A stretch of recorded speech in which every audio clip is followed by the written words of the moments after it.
Салам достор, байланышта Санчо Бей каналы. Бүгүн 2021 жана 2025 жылы чыккан 2 бөлүктөн турган белгисиз аттуу тасманы көрөбүз. Үй бүлөсү менен жөнөкөй жашоодо жашап жүргөн каарманыбызга кол салуулар болуп, ал ичиндеги чыныгы сырларын ачат. Анда эмесе даяр болуп калсаңыздар, баштай берели.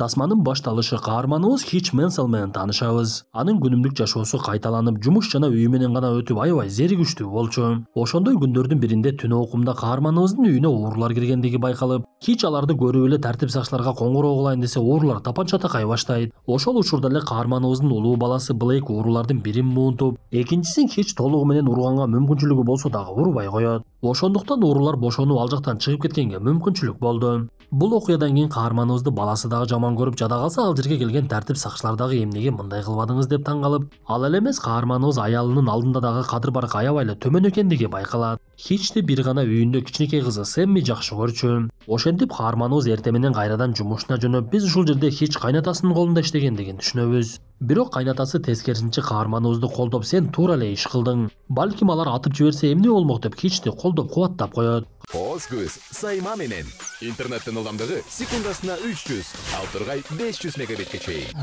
Күчтүү деп ушуну айтсак болот. Үйдөгү телекөрсөтүү бардык манайга ылайыктуу 220дан ашуун телеканал. Нифига себе! 5 онлайн кинотеатр. Тасмаларды, сериалдар менен мультфильмдерди көрөбүз. Wi-Fi роутерди акысыз алабыз. Айына болгону 1080 сомдон баштап. Кошууга жетишебиз. Сайма күйгүзөбүз. Айниси Чарли болсо тескерисинче жездесин шылдыңдагандай кылып, сен аябай алсыз экенсиң деп, эжемди мындан кийин жакшы караганың деп каарманыбыз жок дегендигине карабай тапанча белек кылат. Хич жумушунан чыгып үйүнө барса, үйүндө аны баласы деле аялы деле тосуп албай, келдиңби же келбедиңби деген деле адам болгон жок. Бир мезгилде эле кызы Сэмми мышыктын келбетинде жасалган оюнчугун таппай жаткандыгын айтып, түнү кирген уурулар аны алып кетип калдыбы деп капаланып калат. Ошол мезгилде каарманыбыздын оюна бир нерсе келип, ал үйүнөн чыгып каарлар үйүнө барды. Көрсө Хичтин атасы Дэвид улгайып калгандыктан бул убакта каарлар үйүндө жашайт экен. Анан дагы биз ушул жерде каарманыбыздын атасы багып алган Хичтин кара терилүү бир тууганы бар экендигин түшүнөбүз. Анда каарманыбыз атасынын ал акыбалын сурап, аны менен биргеликте тамактанып, анан дагы бир мезгилде атасы ФБРде иштеп жүргөндөгү корчкасы менен тапанчасын алып ал жерден кетти. Көрсө каарманыбыз үйүнө кирген ууруларды издегени кетиптир. Ал буга чейин уурулардын колунан татуировка көрүп калгандыктан ошондой сүрөттөрдү тартуучу жайларга барып, өзүн ФБРдин тыңчысымын деп уурулардын дарегин бат эле таап алат. Көрсө буга чейин каарманыбыздын үйүнө уурулукка киргендер жөп-жөнөкөй гана эрди катын үй бүлө экен. Хич аларды тапанчасы менен коркутуп, менин кызымдын оюнчугу гана деп сурагалып, алар эчтекени билбейбиз деп жаткан мезгилде эле наристенин үнү чыкты. Көрсө башка бөлмөдө алардын кичинекей баласы жаткан экен. Аны көргөн Хич дароо эле үйдөн чыгып, эмне кылышын билбей дубалды чапкылап, жини катуу келип, урунарга тоо таппай, урушарга жоо таппай автобуска олтуруп үйүнө жөнөйт. Бирок ошол мезгилде каарманыбыз көктөн издегени жерден табылды окшойт. Анткени бир мезгилде белгисиз унаа келип, автобустан жол талашып, кырсыкка учурап, ичинен мас абалдагы балдар чыгып, автобустун ичине түшүп, ал жердеги жүргүнчүлөргө сайылып, андан соң жалгыз олтурган кызды ороп алып ага тийише башташат. Муну көргөн Хич автобустун эшигин жапты дагы жанагы балдарды карап, мен силердин азыр өтүңөрдү айрыймын деди. Вам пи***ц, ублюдки. Анда автобустагы балдар каарманыбызды тоготпой, бул аксакал алжып калган окшойт деп тийишип, бирок Хичтин 1-2 соккусун жегенде эмне болгондугун түшүнбөй дагы калышты. Ошондуктан алардын арасынан кээ бири бычагын алып чыгып каарманыбызга сайып, бирок Хич ага карабай жанагы балдарды өтө катуу төпөшдөй баштайт. Ошентип Хич көп өтпөй эле балдардын бардыгын жарым өлүк кылып сабап, автобустун айдоочусунан кечирим сурап ал жерден кетет. Биз бул окуядан кийин орустардан турган уюшкан кылмыштуу топтун башчысы Юлиан Кузнецовду көрөбүз. Бул адам шаардын ортосунда жеке эс алуучу жайды кармап, анан дагы кылмышкерлердин топтолгон акчасын алардын тилинде айтканда абшакты карачу. Юлиан негизинен эле ташпор, аябай зөөкүр немеле. Ошондуктан ага башка кылмыштуу топтун башчылары келип, абшакты жакшы карай аласыңбы же болбосо карай албайсыңбы деген суроону беришсе, Юлиан эчтекени карабай эле ал жердеги адамдардын бирин өлтүрүп, мени эмне олуттуу карабай жатасыңбы деп суроо салат. Муну көргөн кылмыштуу топтун башчылары Юлианга дароо эле ишеним көрсөтүштү. Ошол убакта эле ага коңгуроо келип, Юлиан ооруканага жөнөйт. Көрсө буга чейин каарманыбыздан автобуста келтек чегендердин бири так эле ушул Юлиандын бир тууган иниси экен. Ал ооруканага түшүп дем алып жаткандыгы менен бирок өлө турган күнү белгилүү болуп калыптыр. Ошондуктан Юлиан көзүнө жаш алып ичи аябай ачышып, энисинин жанында жүргөн балдарды сабай баштайт. Бул убакта каарманыбыз хич болсо болуп өткөн окуядан кийин өзүн аябай бактылуу сезип, көптөн бери эч ким менен урушпай жинин токтотуп жүргөн каарманыбыз ичиндеги толгон жинин чыгарып алган болчу. Бирок ага бир мезгилде эски тааныштарынын бири коңгуроо кылып Юлиан Кузнецов жөнүндө маалымат берет. Юлиан Кузнецовду өтө мыкаачы деп айтса дагы каарманыбыз бул маалыматка башын деле ооруткусу келген жок. Бирок каарманыбыз жумуш учурунда Таз деген каймана аттуу эски таанышына барып, аны менен көптөн бери көрүшө элек болгондуктан жакшылап амандашып Юлиан Кузнецов тууралуу маалымат алат. Бирок каарманыбызды Юлиандын өтө мыкаачылыгы көп деле таң калтырган жок. Анткени ал андай зөөкүрлөрдүн буга чейин көбүн көргөн болчу. Ошондуктан кечинде үй бүлөсү менен тамактанып олтуруп терезеден бөтөн унаалардын келе жаткандыгын байкап, дароо эле аларга келе жаткандыгын түшүнөт дагы үй бүлөсүн тургузуп эле жертөлөгө киргизет. Анда каарманыбыз түшүнүксүз баскычтарды басса аялы эчтекени түшүнбөй калды.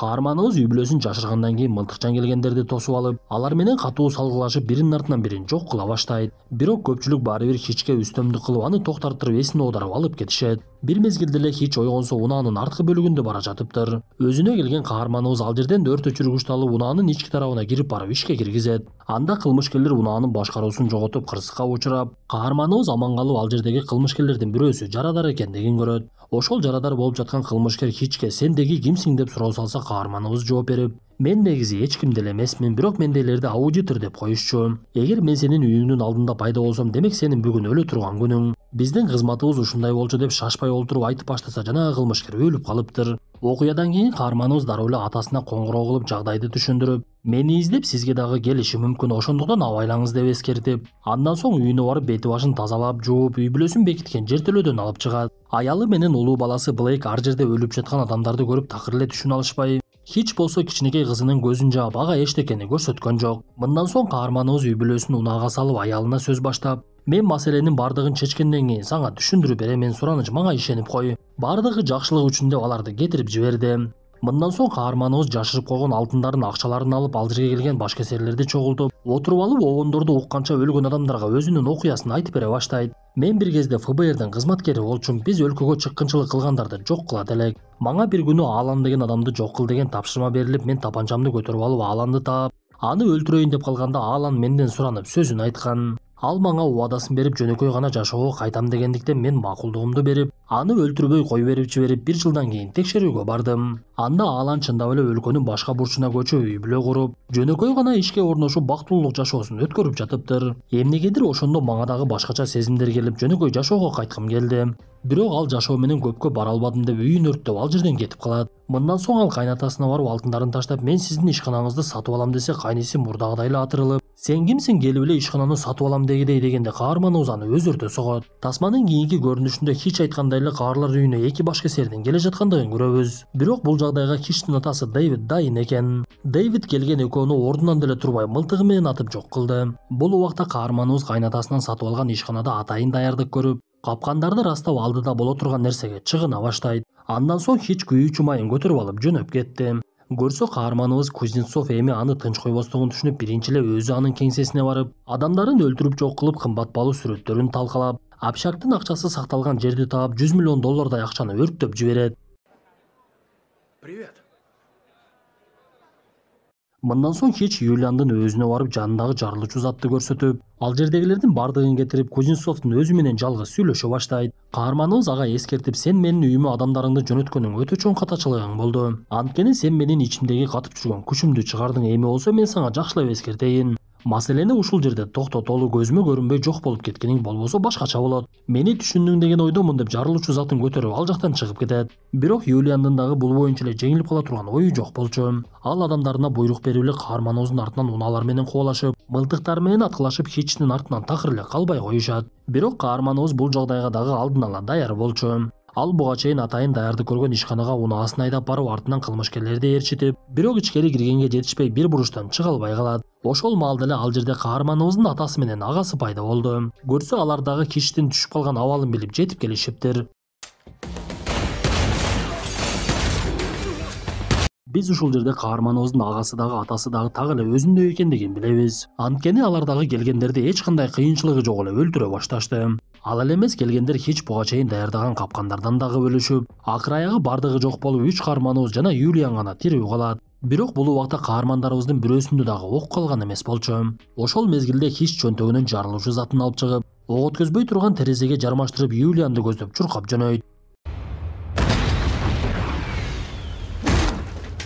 Ошентип Юлиандагы жок болуп ата балдар үчөө тең тирүү калышып, каарманыбыз атасы менен агасын кетирип жиберип тартип сакчыларга өзүм жооп берем деп жалгыз калат. Бул окуядан кийин тергөөчүлөр Хичтен сурак алып жаткандыгын көрөбүз. Бирок көп өтпөй эле өйдө тараптан тергөөчүлөргө коңгуроо кылып жаныңардагы адамды кой берип жибергиле деген буйрук келет. Анда тергөөчүлөр эчтекени түшүнбөй эле каарманыбыздын ким экенин деле билбей калышты. Ошентип буга чейинки окуялар аяктап арадан бир нече жылдар өтүп, каарманыбыз үй бүлөсү менен башка жакка көчүп, баласы дагы кызы дагы чоңоюп калган болчу. Бирок Хич бул жолу башкесерлик жумушуна кайтып үй бүлөсүнө такыр көңүл бура албай, эртең менен кетип кечинде келип үй бүлөсү менен тамактанганга дагы жетишпей жаткан. Анткени ал буга чейин общактын $100 миллион өрттөп жибергендигин билебиз. Ошондуктан ал акчаны каарманыбыз иштеген ишкана орустардын кылмыштуу тобуна төлөп берип, каарманыбыз ишканасы берген буйруктарды аткарып $100 миллион карызын төлөп жатыптыр. Бирок арадан канча убакыт өтсө дагы толугу менен төлөнбөй дагы $30 миллион карызы бар болчу. Бул убакта Хич жасап жаткан ишинен чарчап, анан дагы үй бүлөсүнө көңүл бурбай калгандыгын билип, башчысы менен сүйлөшүп убактылуу эс алууга чыгып, үй бүлөсү менен бир жакка барып дем алып келүүнү мерчемдейт. Каарманыбыз үй бүлөсүнө өзү бала кезде барган Пламерсфилдди сунуштап, биз бардыгыбыз биргеликте чогуу боло элекпиз, бир барып эс алып келеле. Чогуу көңүл ачалы десе, бул ой аялына жагып, бирок балдарына көп деле жакпай. Хич болбой эле аларды көндүрүп, атасындагы каарлар үйүнөн алып жөнөп кетишет. Бирок бул эс алуучу жайга каарманыбыз бала кезинде баргандыктан азыр аябай эле эскирип калыптыр. Ошондуктан бөлмөлөр үй бүлөсүнүн көңүлүнө көп деле туура келбей, бирок аялы Ребеккага бардыгы чогуу эс алып жаткандыгы аябай кубандырып жатты. Бирок бир мезгилде эле баласы Брейди ойноочу жайдан башка бала менен уруша кетет. Анда уруша кеткен баланын дагы атасы келип, Хич дагы ал жерге жетип барып, урушпагыла деп бөлүштүрүп жатса, экинчи баланын атасы аябай эле кыйкырына баштайт. Көрсө ал адам бул ойноочу жайдын жетекчиси экен. Ошондуктан өзүн аябай эле кыйын тутуп, Сэмминин башына чаап дагы жиберет. Анын бул кылыгы Хичти такыр эле жөн койгон жок. Каарманыбыз болушунча өзүн кармаганга аракет кылып, бирок аракетинен майнап чыкпай, жинин кармай албай кайрадан ал жакка кирип жанагы адамды сабап салат. Как нравится? Хич! Ошентип алардын эс алуусу башталып эле каарманыбызды тартип сакчылар кармап кетишти. Бактыга жараша каармандарыбыз ал жактан аман эсен чыгышып, Хичтин аялы Ребекка аябай эле таарынып, "Сен өзүңдү кармаймын деп убада бердиң эле го, эмне эле мушташып жатасың? Балаң дагы сени тартып бирөөлөр менен мушташа турган болуп калыптыр" десе, каарманыбыз аялынан кечирим сурап, экөө кайрадан жарашып эс алууларын улантышат. Бирок Хич үй бүлөсү менен кайда барбасын аларды аңдып жүргөндөр байкалып, каарманыбыз үй бүлөсүн кемеге түшүрүп жиберип, "Менин ичим аябай өтүп жатат, туура эмес нерсе жеп алган окшоймун. Силер айланып келе бергиле" деп жанагы артынан аңдып жаткан адамдарды өзү жакка тартат. Көрсө ал адамдарды тартип сакчылардын бири жөнөтүптүр. Анда каарманыбыз ызы-чуу кылгысы келбей аларды сөзгө тартканга аракет кылып, бирок аракетинен пайда чыкпай эле келген адамдар ага кол сала башташат. Анда жини келген Хич дагы өзүн кармай албай төртөөнү төрт жакка чачып салды. Бул окуядан кийин каарманыбыз агасы Гариге чалып бардыгын түшүндүрүп берсе, агасы ал жер тууралуу бардык чындыкты айтып берет. Көрсө бул аймактагы тартип сакчылар Крим төбөлдөр менен иштешип, алардын акчаларын жана курал-жарактарын өткөрүп берип турушат экен. Привет, парень. Охренеть, как ты сюда попал? Бир убакта эле каарманыбыз кылмышкерлердин кампасында пайда болот. Ал тартип сакчылардан турган кылмышкерлерге жагдайын түшүндүрүп, мен бул жака жөн гана эс алганы келген болчумун. Силер болсо менден кутулуш үчүн адамдарыңарды жөнөтүпсүңөр, ушул кантип болсун. Мени жана үй бүлөмдү тынч койсоңор бул жерден кетемин, болбосо бардыгын өрттөп салам десе, тартип сакчы кетүүгө уруксат берип, батыраак көзүмө көрүнбөй кетип кал деген мезгилде ал жерде жаш баланын байланып тургандыгын көрөт. Каарманыбыз байланып турган бала буга чейин өзүнүн баласы Брейди менен мушташып кеткен бала экендигин таанып, маселе жөн эле бүткүдөй эместигин түшүнүп, ал жердегилердин бардыгын жок кыла баштайт.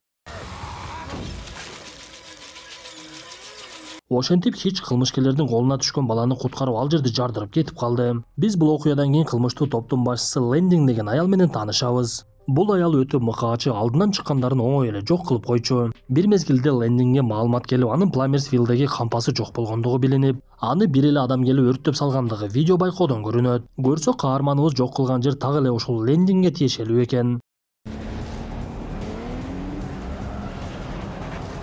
Анда Лендинг адамдарын алып дароо эле каарманыбызды жок кылганга жөнөдү. Бул убакта каарманыбыз дагы маселеге тизесине чейин баткандыгын түшүнүп куткарган баланы үй бүлөсүнө алып барып, үй бүлөсүн токойдун ортосунда жайгашкан жалгыз тамга жайгаштырып, өзү буга чейин куткарган баланын атасы Уэйд Мартинге кетет. Көрсө Уэйд Мартин ал жердеги тартип сакчылардын башчысы жана эс алуучу жайдын ээси экен. Буга чейин Лендингдин адамдары анын баласын урдагандыгынын себеби Уэйдти дагы колго алып толугу менен башкарууну каалаптыр. Хич болсо Уэйдке баласын куткаргандыгын айтып, анан дагы акчаларды өрттөп жибергендигин билдирип, Лендинг эми бизге согуш менен келет деп даярдык көрө башташат.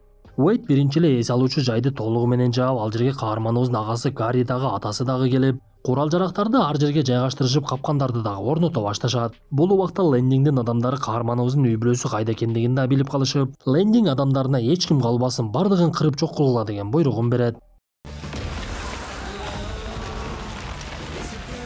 Бирок алар келе эле каармандарыбыздан каршылык көрүшүп, бирөөсү жарылып өлсө, экинчиси өрттөнүп өлүп, кээ бирлери капканга түшүп, кээ бирлери болсо каармандарыбыздын колунан өлүп жатты. Ошол учурда Лендингдин башка адамдары токойдогу үйгө барып калышкан болчу. Бирок каармандарыбыз деле бул нерсени алдын ала билишип, Гарри ошол жакта экен. Ал дагы кылмышкерлерди ар кандай ыкмада жоготуп, акырында башчысы калганда кылычын көтөрүп чыгып, аны менен бир топко беттешип, кылычы менен башын кесип салды.